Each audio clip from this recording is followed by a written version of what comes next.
Did you know that one of the most common alcohol products purchased alongside THC beverages is Pinot Grigio?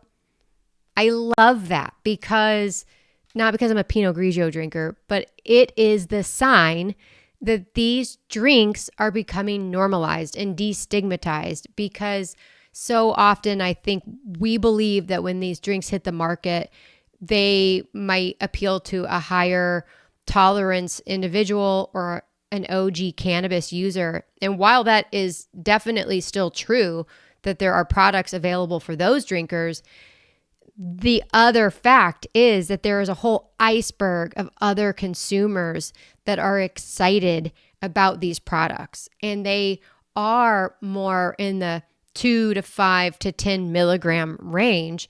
And they are learning about these drinks and they are choosing to purchase them on nights as an alcohol alternative.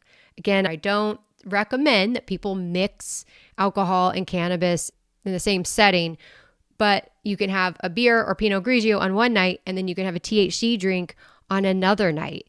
And the fact that it is Pinot Grigio, again, is a symbol that there is a mainstream consumer that is out there waiting to learn about these drinks and experience them for themselves. And as that adaptation happens, these products will fill more refrigerators and more households across America and become more of a mainstay in our culture. And I am freaking here for that because, again, I question whether cannabis should have ever been considered illegal in the first place.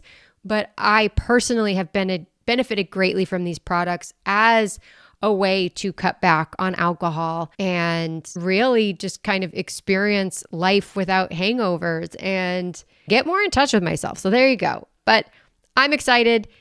My name's Lee. I'm with Enlightened Buzz. Be sure to subscribe. I've got a ton more videos that have a lot of education and information that you could be looking for. Bye.